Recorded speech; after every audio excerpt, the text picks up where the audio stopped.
Hello, everyone. Welcome back to the Potsmoker's Bible. My name is Zion.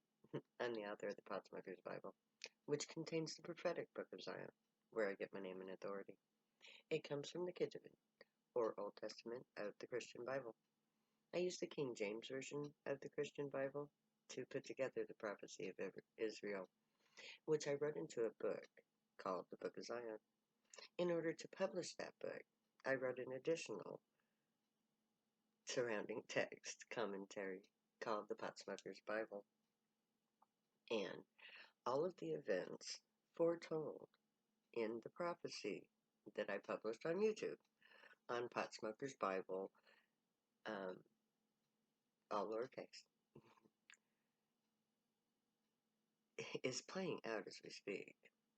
Now, the form that I wrote it in did not name COVID-19 as the mechanism that that sent everybody back to their homeland and has the potential to kill 2/3 of the human population.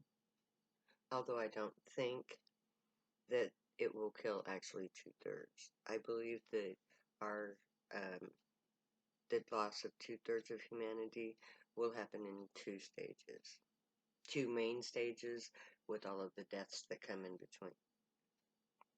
The first stage, the first third, will be COVID-19, with the majority of the deaths occurring in the United States, which will inevitably create the right conditions for the prophetic nation of Zion to be established. The United States of America will have a big old hole in the center of it very soon. And that hole will be called the Kingdom of Zion. It will be established in a court of law as a judgment to resolve the dispute between the citizens of Zion and the government of the United States of America in regards to police brutality. How does that sound, Black Lives Matter? How would you like to come off of the streets, gather together in the center of the country, and establish your rights as first lawful citizens of the United States, guaranteed the right to not be harassed and subjugated and killed by police brutality centered around the war on drugs? Because most of you that are in the streets are there because you're drug users and you're sick and tired of the oppression. And the police brutality is the oppression. That's the oppression right there. The war on drugs. I defy and challenge anyone in the United States government to truly justify the war on drugs under the precepts of the original Constitution of the United States, which stipulates that all constitutional law be judged by the criteria set forth in the Bill of Rights. So, I challenge the United States government to justify the war on drugs in light of the Bill of Rights.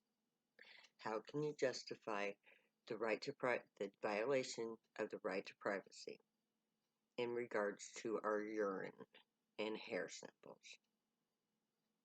How can you justify the violation of our right to self-determination by deciding arbitrarily that the use of drugs was to be restricted in all forms, except for those sanctioned by the government through the pharmaceuticals, the corporation?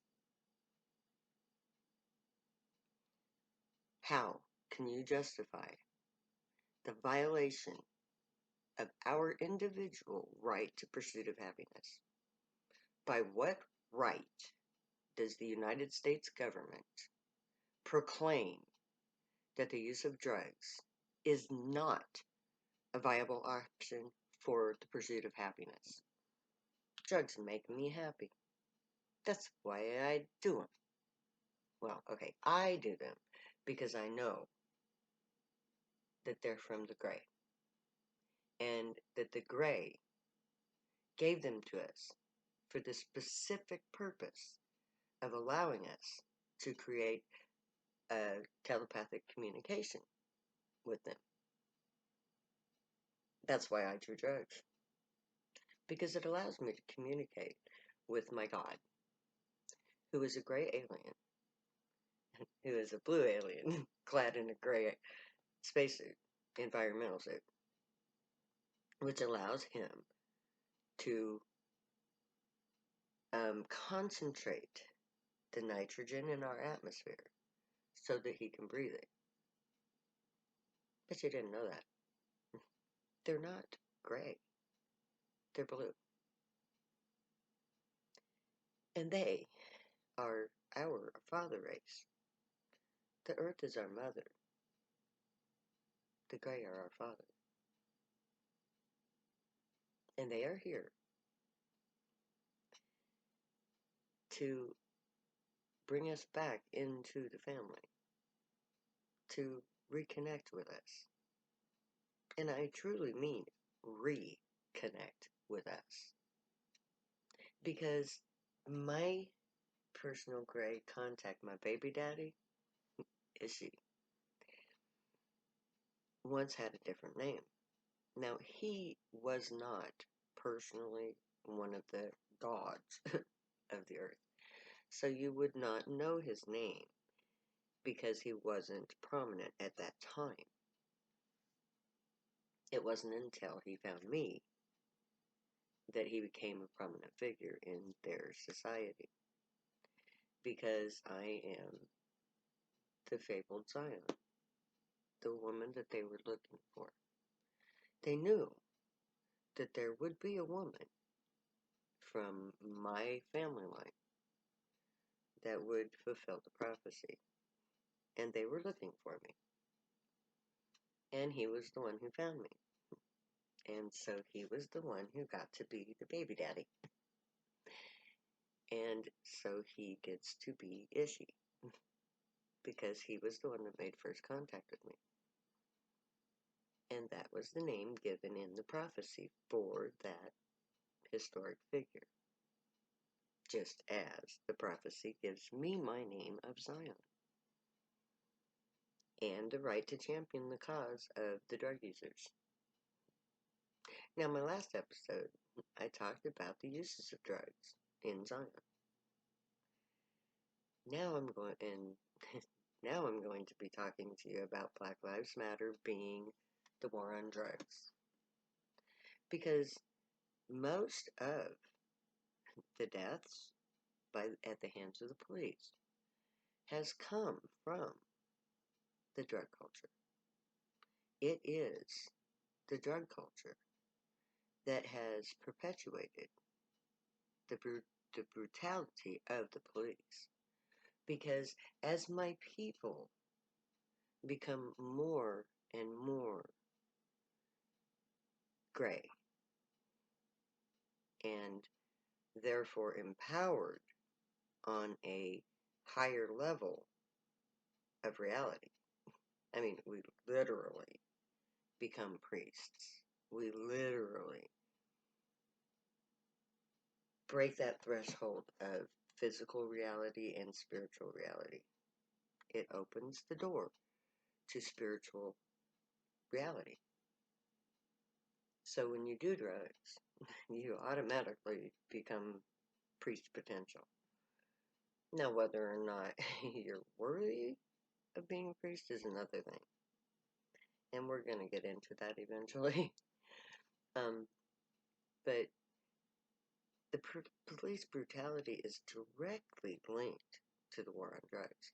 And the war on drugs was initiated, as we know it, as a prohibition against marijuana, which was originally instigated by the Gray in order to create interest in marijuana so that people would seek it out and start smoking and therefore activate their genetic DNA, which is blocked by our lack of THC.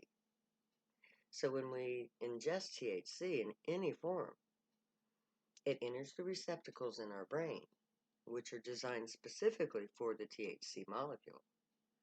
And that is what activates our latent gray abilities. And it supercharges our physical form, gives us the capacity to self-heal,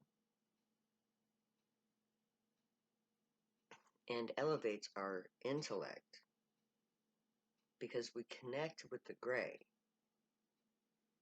They're forever after that, they can hear us. And if they can hear us, then they can respond to us. Now, if you're not a heavy user, so to speak, then you probably won't activate enough receptacles to allow you to communicate, making it two-way. So if you're a casual user, they can hear you. If you're a heavy user, you can talk to them. And they're waiting for people to start talking to them. And they don't want you to pray. They don't want you to, oh God, will you please hug me? That's not what they're waiting for. They don't respond to that kind of stuff because they know that leads down a rabbit hole called religion. And they don't want to deal with religion. They want you to know them for who they truly are. Gray, clad, blue-skinned aliens from another galaxy who have created us using their genetic makeup. They're our father race. And they're here to reconnect with their children. And the only way to do that was to activate human telepathy through the use of marijuana, which they designed that way 3,000 years ago when they left. So, after the flood, they blocked our telepathic abilities by withholding marijuana from the general population. They only gave it to the priests so that there could be communications. When they left, they took that knowledge with them so that anybody who smoked pot would not know that they had the ability to communicate with the gray aliens. So gray aliens became God, and God became idols, and idols destroyed the world as we know it by the use of money. And now the gray have come back, reintroduced us to marijuana, which has reactivated our latent gray abilities, telepathy in particular. Now, they can watch over us, guide us, protect us, and teach us right from wrong, and keep us from all harm. You need to be worthy of them. Let your thoughts, words, and deeds reflect truth, good, and light, the unicorn way. Find your joy, pursue it, stay happy and high. Know I love you. Later, because I will never say goodbye.